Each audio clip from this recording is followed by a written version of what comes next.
ਸਤਿ ਸ਼੍ਰੀ ਅਕਾਲ ਜੀ, ਤੁਸੀਂ ਦੇਖ ਰਹੇ ਹੋ ਪੰਜਾਬ ਮੇਲ USA ਟੀਵੀ ਚੈਨਲ। ਮੈਂ ਹਾਂ ਵਰੁਣ ਕੌਰ ਮਾਨ। ਖਬਰਾਂ ਦੇ ਇਸ ਬੁਲੇਟਿਨ 'ਚ ਤੁਹਾਡਾ ਸਵਾਗਤ ਹੈ। ਖਬਰਾਂ ਦੇ ਇਸ ਬੁਲੇਟਿਨ ਦੇ ਸਪਾਂਸਰ ਨੇ real estate broker Mohan Cheema. Real estate ਦੀ ਦੁਨੀਆ 'ਚ ਮੰਨਿਆ ਪਰਮੰਨਿਆ ਨਾਮ।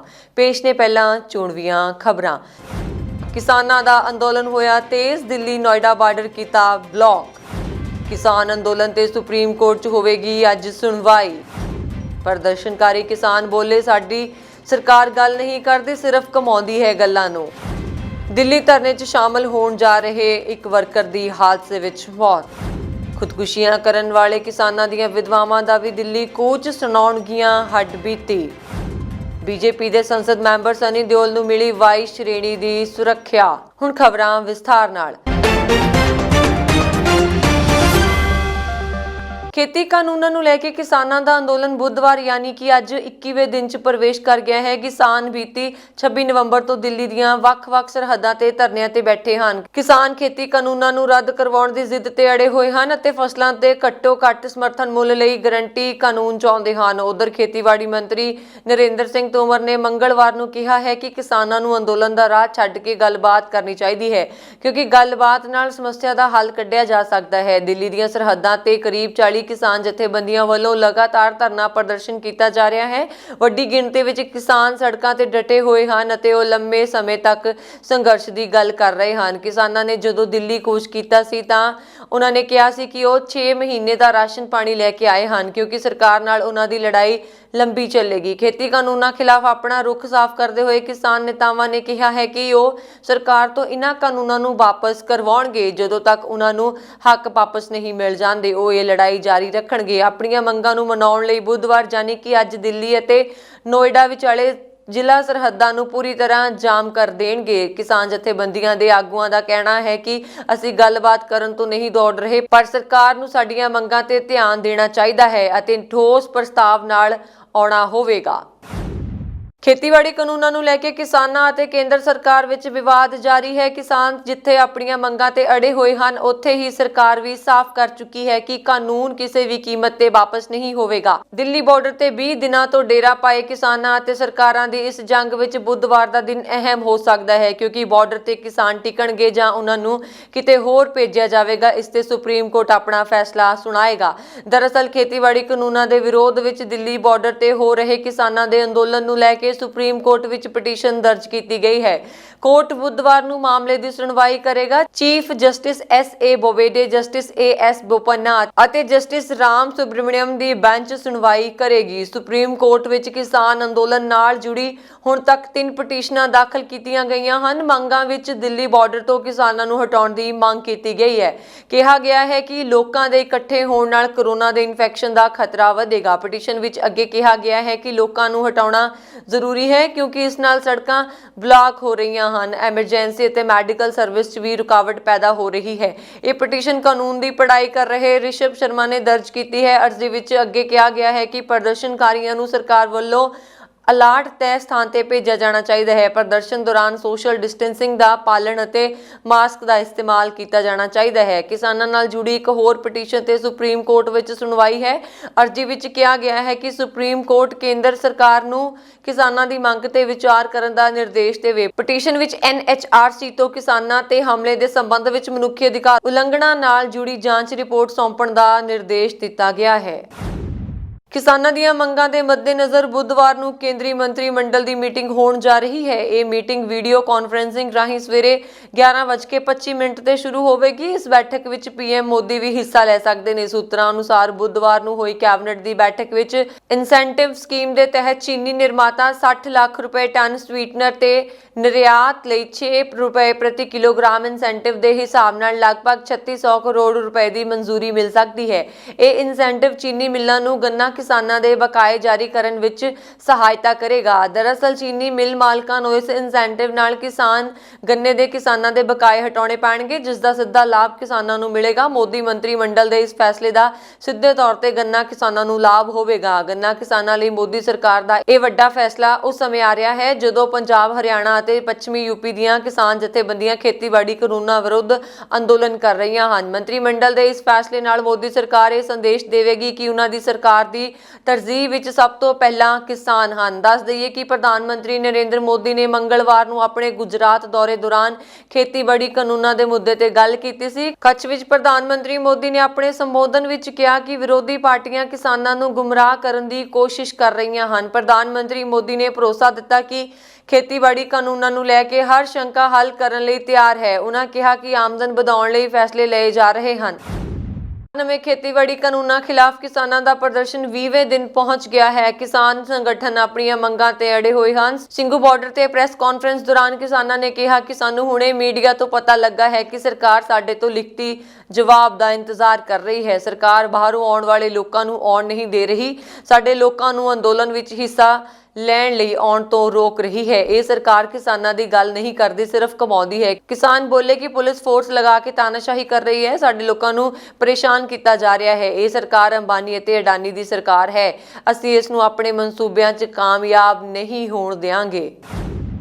ਦਿੱਲੀ ਧਰਨੇ 'ਚ ਸ਼ਾਮਲ ਹੋਣ ਜਾ ਰਹੇ ਹੁਸ਼ਿਆਰਪੁਰ ਜ਼ਿਲ੍ਹੇ ਨਾਲ ਸੰਬੰਧਿਤ ਸ਼੍ਰੋਮਣੀ ਅਕਾਲੀ ਦਲ ਸ਼ਾਮ 84 ਆਈਟੀ ਟੀਮ ਦੇ ਸਰਕਲ ਪ੍ਰਧਾਨ ਦੀ ਸੜਕ ਹਾਦਸੇ 'ਚ ਮੌਤ ਹੋ ਗਈ। ਮ੍ਰਿਤਕ ਦੀ ਪਛਾਣ ਕੁਲਵਿੰਦਰ ਸਿੰਘ ਸਤੌਰ ਵਜੋਂ ਹੋਈ ਹੈ, ਜੋ ਕਿ ਦਿੱਲੀ ਵਿਖੇ ਦਿੱਤੇ ਜਾ ਰਹੇ ਕਿਸਾਨੀ ਧਰਨੇ 'ਚ ਸ਼ਾਮਲ ਹੋਣ ਲਈ ਜਾ ਰਹੇ ਸਨ। ਮਿਲੀ ਜਾਣਕਾਰੀ ਮੁਤਾਬਕ ਕੁਲਵਿੰਦਰ ਸਿੰਘ ਗੱਡੀਆਂ ਦੇ ਕਾਫਲੇ ਨਾਲ ਆਪਣੀ ਗੱਡੀ 'ਚ ਸਵਾਰ ਹੋ ਕੇ ਖਾਣ ਪੀਣ ਦਾ ਸਮਾਨ ਲੈ ਕੇ ਦਿੱਲੀ ਧਰਨੇ 'ਚ ਸ਼ਾਮਲ ਹੋਣ ਜਾ ਰਹੇ ਸਨ। ਉਹਨਾਂ ਦੀ ਗੱਡੀ ਨੂੰ ਜਗਜੀਤ ਸਿੰਘ ਚਲਾ ਰਹੇ ਸਨ। ਅੱਜ ਸਵੇਰੇ ਹੀ ਉਹਨਾਂ ਦੀ ਗੱਡੀ ਖੰਨਾ ਨੇੜੇ ਸੜਕ ਹਾਦਸੇ ਦਾ ਸ਼ਿਕਾਰ ਹੋ ਗਈ ਅਤੇ ਇਸ ਹਾਦਸੇ 'ਚ ਗੱਡੀ ਨੂੰ ਚਲਾ ਰਹੇ ਜਗਜੀਤ ਸਿੰਘ ਗੰਭੀਰ ਰੂਪ ਨਾਲ ਜ਼ਖਮੀ ਹੋ ਗਏ, ਜੋ ਗੋਬਿੰਦਗੜ੍ਹ 'ਚ ਜ਼ੇਰੇ ਇਲਾਜ ਅਧੀਨ ਹਨ।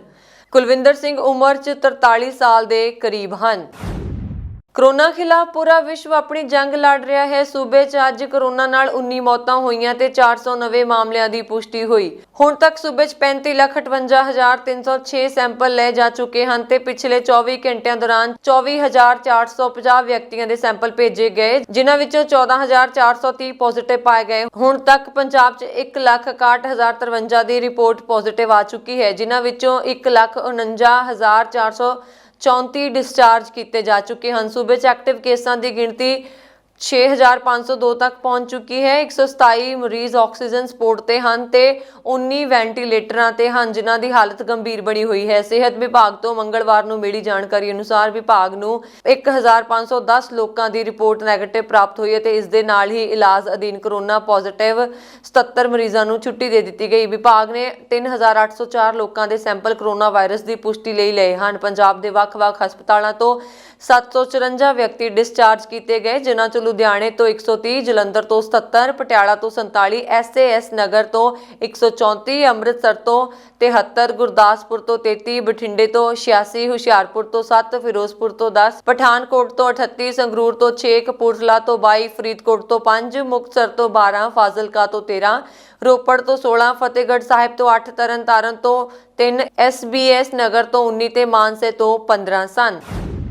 ਕਿਸਾਨਾਂ ਦਾ ਸਮੂਹ ਦਿੱਲੀ ਚਲੋ ਅੰਦੋਲਨ ਹਰ ਕਿਸੇ ਨੂੰ ਬਰਾਬਰ ਰੂਪ ਨਾਲ ਆਕਰਸ਼ਿਤ ਕਰ ਰਿਹਾ ਹੈ। ਦਸੰਬਰ ਦੀ ਕੰਬਾ ਦੇਣ ਵਾਲੀ ਠੰਡ ਅਤੇ ਕੁਝ ਪ੍ਰਦਰਸ਼ਨਕਾਰੀ ਕਿਸਾਨਾਂ ਦੀ ਮੌਤ ਦੇ ਬਾਵਜੂਦ ਕਿਸਾਨਾਂ ਦਾ ਅੰਦੋਲਨ ਜਾਰੀ ਹੈ। ਦੱਸ ਦਈਏ ਕਿ ਹਜ਼ਾਰਾਂ ਦੀ ਗਿਣਤੀ ਵਿੱਚ ਕਿਸਾਨ ਦਿੱਲੀ ਦੀਆਂ ਵੱਖ-ਵੱਖ ਸਰਹੱਦਾਂ ਤੇ ਡਟੇ ਹੋਏ ਹਨ। ਅੱਜ ਅੰਦੋਲਨ ਦਾ 21ਵਾਂ ਦਿਨ ਹੈ। ਕਿਸਾਨ ਜਥੇਬੰਦੀਆਂ ਦੇ ਆਗੂਆਂ ਨੇ ਕਿਹਾ ਹੈ ਕਿ ਇੱਕ ਪਰਿਵਾਰ ਤੋਂ ਇੱਕ ਹੀ ਵਿਅਕਤੀ ਕਿਸਾਨ ਅੰਦੋਲਨ ਵਿੱਚ ਸ਼ਾਮਲ ਹੋਣ ਦੀ ਨੀਤੀ ਅਪਣਾ ਰਹੇ ਹਨ, ਪਰ ਲੋਕ ਖੁਦ ਵੀ ਦਿੱਲੀ ਕੂਚ ਕਰ ਰਹੇ ਹਨ। ਮੰਗਲਵਾਰ ਨੂੰ ਕਈ ਵਿਧਵਾਵਾਂ ਆਪਣੇ ਪਤੀਆਂ ਦੀਆਂ ਤਸਵੀਰਾਂ ਲੈ ਕੇ ਦਿੱਲੀ ਚਲੋ ਅੰਦੋਲਨ ਵਿੱਚ ਸ਼ਾਮਲ ਹੋਣ ਲਈ ਨਿਕਲ ਪਈਆਂ। ਇਹ ਵਿਧਵਾਵਾਂ ਉਹ ਹਨ ਜਿਨ੍ਹਾਂ ਦੇ ਕਿਸਾਨ ਪਤੀਆਂ ਨੇ ਕਰਜ਼ ਜਾਂ ਹੋਰ ਖੇਤੀ ਸੰਬੰਧੀ ਮੁੱਦਿਆਂ ਕਾਰਨ ਖੁਦਕੁਸ਼ੀਆਂ ਕਰ ਲਈਆਂ।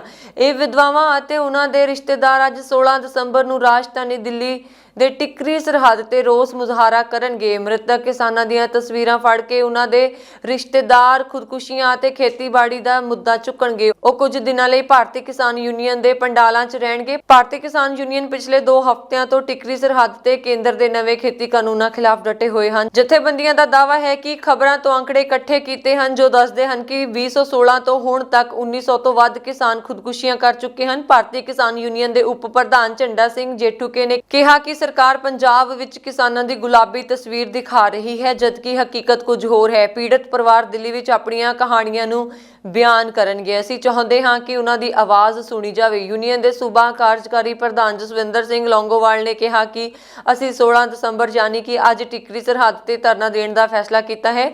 ਅਸੀਂ ਸਾਰੇ ਪੀੜਤ ਪਰਿਵਾਰਾਂ ਨੂੰ ਸਰਹੱਦ ਤੇ ਪਹੁੰਚਣ ਲਈ ਸੱਦਾ ਦਿੱਤਾ ਹੈ ਕਿਉਂਕਿ ਅਸੀਂ ਖੇਤੀ ਖੁਦਕੁਸ਼ੀਆਂ ਦੇ ਮੁੱਦੇ ਤੇ ਉਜਾਗਰ ਕਰਨ ਦਾ ਫੈਸਲਾ ਕੀਤਾ ਹੈ। ਮ੍ਰਿਤਕ ਕਿਸਾਨਾਂ ਦੀਆਂ ਤਸਵੀਰਾਂ ਨਾਲ ਰੋਸ ਮੁਜ਼ਾਹਰਾ ਕੀਤਾ ਜਾਵੇਗਾ। उत्तर प्रदेश के संभल जिले च आज यानी बुधवार ਨੂੰ ਧੁੰਦ ਕਾਰਨ ਵੱਡਾ ਹਾਦਸਾ ਹੋ ਗਿਆ ਹੈ। ਜਾਣਕਾਰੀ ਅਨੁਸਾਰ ਧੁੰਦ ਕਾਰਨ ਇੱਕ ਰੋਡਵੇਜ਼ ਬੱਸ ਤੇਜ਼ ਰਫ਼ਤਾਰ ਕੰਟੇਨਰ ਨਾਲ ਟਕਰਾ ਗਈ। ਹਾਦਸੇ 'ਚ ਇੱਕ ਦਰਜਨ ਯਾਤਰੀਆਂ ਦੀ ਮੌਤ ਹੋਣ ਦਾ ਖਦਸ਼ਾ ਹੈ। ਪੁਲਿਸ ਹੁਣ ਤੱਕ 7 ਲਾਸ਼ਾਂ ਕੱਢ ਚੁੱਕੀ ਹੈ। ਦੱਸਿਆ ਜਾ ਰਿਹਾ ਹੈ ਕਿ ਮੌਤਾਂ ਦਾ ਅੰਕੜਾ ਹਾਲੇ ਵੱਧ ਸਕਦਾ ਹੈ। ਖਬਰ ਅਨੁਸਾਰ ਸੰਭਲ ਦੇ ਧਨਾਰੀ ਥਾਣਾ ਇਲਾਕੇ ਦੇ ਮੁਰਾਦਾਬਾਦ ਆਗਰਾ ਹਾਈਵੇ ਤੇ ਸੰਘਣੀ ਧੁੰਦ ਕਾਰਨ ਇਹ ਹਾਦਸਾ ਹੋਇਆ। ਰੋਡਵੇਜ਼ ਦੀ ਬੱਸ ਦੂਜੇ ਪਾਸੇ ਆ ਰਹੇ ਤੇਜ਼ ਰਫ਼ਤਾਰ ਕੰਟੇਨਰ ਨਾਲ ਟਕਰਾ ਗਈ। ਟੱਕਰ ਕਾਫੀ ਜ਼ਬਰਦਸਤ ਸੀ। ਹਾਦਸੇ ਤੋਂ ਬਾਅਦ ਰੌਲਾ ਸੁਣ ਕੇ ਸਥਾਨਕ ਲੋਕ ਮੌਕੇ ਤੇ ਆ ਗਏ। ਪੁਲਿਸ ਨੂੰ ਖਬਰ ਦਿੱਤੀ ਗਈ ਜਿਸ ਤੋਂ ਬਾਅਦ ਬੱਸ ਤੋਂ ਮ੍ਰਿਤਕਾਂ ਅਤੇ ਜ਼ਖਮੀਆਂ ਨੂੰ ਕੱਢਣ ਦਾ ਕੰਮ ਸ਼ੁਰੂ ਕੀਤਾ ਗਿਆ। ਘਟਨਾ ਦੀ ਜਾਣਕਾਰੀ ਮਿਲਣ ਤੋਂ ਬਾਅਦ ਐਸਪੀ ਚਕਰੇਸ਼ ਮਿਸ਼ਰ ਸਮੇਤ ਰੈਸਕਿਊ ਟੀਮ ਮੌਕੇ ਤੇ ਪਹੁੰਚੀ। ਐਸਪੀ ਚਕਰੇਸ਼ ਮਿਸ਼ਰ ਨੇ ਦੱਸਿਆ ਕਿ ਹੁਣ ਤੱਕ ਬੱਸ 'ਚੋਂ 7 ਲਾਸ਼ਾਂ ਕੱਢੀਆਂ ਜਾ ਚੁੱਕੀਆਂ ਹਨ। ਹਾਲਾਂਕਿ ਮੌਤ ਦਾ ਅੰਕੜਾ ਹਾਲੇ ਵੱਧ ਸਕਦਾ ਹੈ। ਉਹਨਾਂ ਨੇ ਦੱਸਿਆ ਕਿ ਹਾਦਸੇ 'ਚ ਜਾਨ ਗਵਾਉਣ ਵਾਲਿਆਂ ਦੀ ਗਿਣਤੀ 1 ਦਰਜਨ ਤੋਂ ਵੱਧ ਸਕਦੀ ਹੈ। ਉੱਥੇ ਹੀ 25 ਤੋਂ ਵੱਧ ਲੋਕਾਂ ਦੇ ਜ਼ਖਮੀ ਹੋਣ ਦੀ ਵੀ ਸੂਚਨਾ ਹੈ। ਪੁਲਿਸ ਨੇ ਦੱਸਿਆ ਕਿ ਸੰਘਣੀ ਧੁੰਦ ਕਾਰਨ ਇਹ ਹਾਦਸਾ ਹੋਇਆ।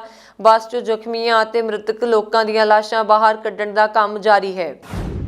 ਬਾਲੀਵੁੱਡ ਅਦਾਕਾਰ ਤੋਂ ਸੰਸਦ ਬਣੇ ਸਨੀ ਦਿਓਲ ਨੂੰ ਕੇਂਦਰੀ ਗ੍ਰਹਿ ਮੰਤਰਾਲੇ ਨੇ ਵਾਈ ਸ਼੍ਰੇਣੀ ਦੀ ਸੁਰੱਖਿਆ ਦਿੱਤੀ ਹੈ। ਹੁਣ ਕੇਂਦਰੀ ਸੁਰੱਖਿਆ ਬਲਾਂ ਦੀ ਟੀਮ ਹਮੇਸ਼ਾ ਉਹਨਾਂ ਦੇ ਨਾਲ ਮੌਜੂਦ ਰਹੇਗੀ। ਸਨੀ ਦਿਓਲ ਦੀ ਇਹ ਸੁਰੱਖਿਆ ਉਹਨਾਂ ਦੀ ਜਾਨ ਦੇ ਖਤਰੇ ਕਾਰਨ ਵਧਾਈ ਗਈ ਹੈ। ਉਹਨਾਂ ਕੋਲ ਵਾਈ ਸ਼੍ਰੇਣੀ ਦੀ ਸੁਰੱਖਿਆ ਅਧੀਨ 11 ਜਵਾਨ ਅਤੇ 2 PSO ਹੋਣਗੇ। ਸਨੀ ਦਿਓਲ ਭਾਰਤ ਅਤੇ ਪਾਕਿਸਤਾਨ ਦੀ ਸਰਹੱਦ ਨੇੜੇ ਪੈਂਦੇ ਪੰਜਾਬ ਦੇ ਗੁਰਦਾਸਪੁਰ ਤੋਂ ਭਾਜਪਾ ਦੇ ਸੰਸਦ ਮੈਂਬਰ ਹਨ। ਸਨੀ ਦਿਓਲ ਦੀ ਸੁਰੱਖਿਆ ਉਸ ਸਮੇਂ ਵਧਾਈ ਗਈ ਹੈ ਜਦੋਂ ਪੰਜਾਬ ਵਿੱਚ ਖੇਤੀਬਾੜੀ ਕਾਨੂੰਨਾਂ ਦਾ ਕਾਫੀ ਵਿਰੋਧ ਹੋ ਰਿਹਾ ਹੈ। ਕਿਸਾਨ ਜਥੇਬੰਦੀਆਂ ਨੇ ਭਾਜਪਾ ਨੇਤਾਵਾਂ ਅਤੇ ਮੰਤਰੀਆਂ ਦੀ ਘੇਰਾਬੰਦੀ ਬਾਰੇ ਵੀ ਗੱਲਬਾਤ ਕੀਤੀ ਹੈ। ਸਨੀ ਦਿਓਲ ਪੰਜਾਬ ਤੋਂ ਆਉਂਦੇ ਹਨ, ਇਸ ਲਈ ਪਿਛਲੇ ਲੰਬੇ ਸਮੇਂ ਤੋਂ ਖੇਤੀਬਾੜੀ ਕਾਨੂੰਨਾਂ ਦੇ ਮੁੱਦੇ ਤੇ ਉਹਨਾਂ ਦੀ ਚੁੱਪੀ ਬਾਰੇ ਵੀ ਸਵਾਲ ਖੜੇ ਕੀਤੇ ਗਏ ਸਨ। ਹਾਲਾਂਕਿ ਹਾਲ ਹੀ ਵਿੱਚ ਸਨੀ ਦਿਓਲ ਨੇ ਟਵੀਟ ਕਰਕੇ ਕਿਸਾਨਾਂ ਨੂੰ ਅੰਦੋਲਨ ਨੂੰ ਖਤਮ ਕਰਨ ਲਈ ਕਿਹਾ ਸੀ। ਉਹਨਾਂ ਕਿਹਾ ਕਿ ਮੈਂ ਪੂਰੀ ਦੁਨੀਆ ਨੂੰ ਬੇਨਤੀ ਕਰਦਾ ਹਾਂ ਕਿ ਇਹ ਸਾਡੇ ਕਿਸਾਨਾਂ ਅਤੇ ਸਰਕਾਰ ਦਰਮਿਆਨ ਇੱਕ ਮਾਮਲਾ ਹੈ। ਉਹਨਾਂ ਦੇ ਵਿਚਕਾਰ ਨਾ ਆਓ ਕਿਉਂਕਿ ਵਿਚਾਰ ਵਟਾਂਦਰੇ ਤੋਂ ਬਾਅਦ ਦੋਵੇਂ ਨਿਸ਼ਚਿਤ ਰੂਪ ਤੋਂ ਇੱਕ ਰਸਤਾ ਲੱਭਣਗੇ।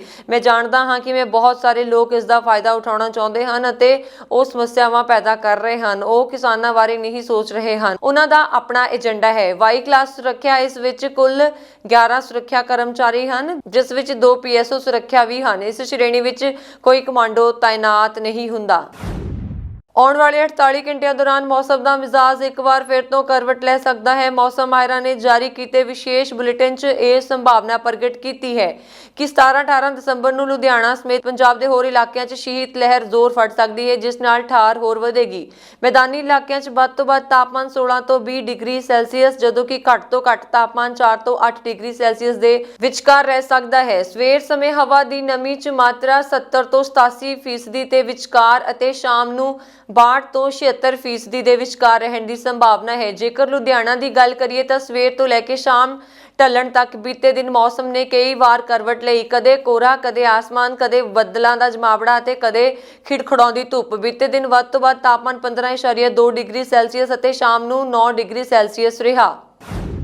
ਕੇਂਦਰ ਦੇ ਖੇਤੀਬਾੜੀ ਕਾਨੂੰਨਾਂ ਖਿਲਾਫ ਪ੍ਰਦਰਸ਼ਨ ਕਰ ਰਹੇ ਕਿਸਾਨਾਂ ਦੇ ਅੰਦੋਲਨ ਦਾ ਅੱਜ 21ਵਾਂ ਦਿਨ ਹੈ। ਠੰਡ ਅਤੇ ਸੰਘਣੀ ਧੁੰਦ ਦੇ ਵਿਚਕਾਰ ਕਿਸਾਨ ਦਿੱਲੀ ਦੀਆਂ ਸਾਰੀਆਂ ਸਰਹੱਦਾਂ ਤੇ ਡਟੇ ਹੋਏ ਹਨ। ਇੱਕ ਪਾਸੇ ਜਿੱਥੇ ਕਿਸਾਨ ਤਿੰਨੋਂ ਖੇਤੀਬਾੜੀ ਕਾਨੂੰਨਾਂ ਨੂੰ ਰੱਦ ਕਰਵਾਉਣ ਦੀ ਜ਼ਿੱਦ ਤੇ ਅੜੇ ਹੋਏ ਹਨ, ਉੱਥੇ ਹੀ ਦੂਜੇ ਪਾਸੇ ਸਰਕਾਰ ਵੱਲੋਂ ਨਵੇਂ ਪ੍ਰਸਤਾਵ ਭੇਜੇ ਜਾ ਰਹੇ ਹਨ।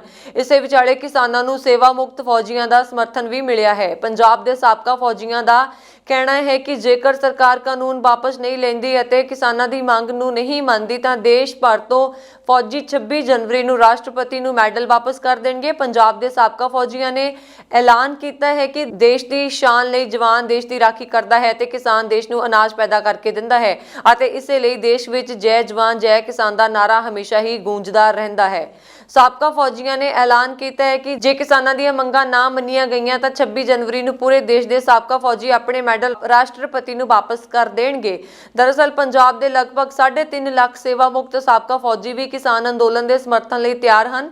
ਸਾਬਕਾ ਕਪਤਾਨ ਗੁਲਾਬ ਸਿੰਘ ਨੇ ਫੌਜ ਵਿੱਚ 30 ਸਾਲ ਨੌਕਰੀ ਕੀਤੀ ਅਤੇ ਕੈਪਟਨ ਦੇ ਅਹੁਦੇ ਤੋਂ ਸੇਵਾ ਮੁਕਤ ਹੋ ਕੇ ਆਪਣੇ ਪਿੰਡ ਵਿੱਚ ਰਹਿ ਰਹੇ ਹਨ। ਉਹਨਾਂ ਦੱਸਿਆ ਕਿ ਉਹਨਾਂ ਨੇ ਦੇਸ਼ ਦੇ ਹਰ ਉਸ ਕੋਨੇ ਵਿੱਚ ਆਪਣੀ ਸੇਵਾ ਦਿੱਤੀ ਹੈ ਜਿੱਥੇ ਹਾਲਾਤ ਬਹੁਤ ਮੁਸ਼ਕਿਲ ਹੁੰਦੇ ਹਨ। ਹੁਣ ਗੁਲਾਬ ਸਿੰਘ ਆਪਣੇ ਸਾਥੀਆਂ ਸਣੇ ਦਿੱਲੀ ਲਈ ਰਵਾਨਾ ਹੋ ਗਏ ਹਨ।